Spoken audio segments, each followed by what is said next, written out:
La Cour des comptes s'est intéressée au revenu minimum d'insertion, le RMI, créé par M. Michel Rocard en 88. Près d'1 million de personnes le touchent en ce moment en France. Et la Cour des comptes estime que le système ne fonctionne pas bien.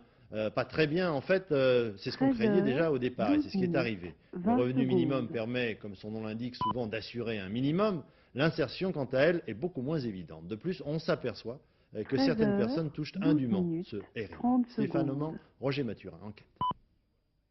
Un véritable réquisitoire. Le rapport confidentiel de la Cour des comptes pointe les insuffisances du RMI et elles sont nombreuses.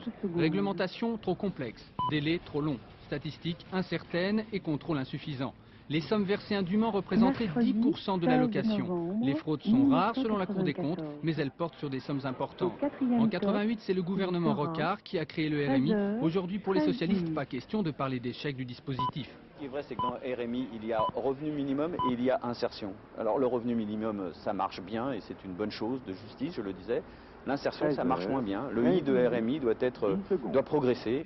L'insertion, c'est effectivement l'aspect le plus sévèrement critiqué dans le rapport transmis au gouvernement. Cette insertion est jugée aléatoire et hypothétique. Pour les 930 000 allocataires, le RMI serait surtout un revenu d'appoint. Mais l'actuelle majorité n'envisage pas de le remettre en cause.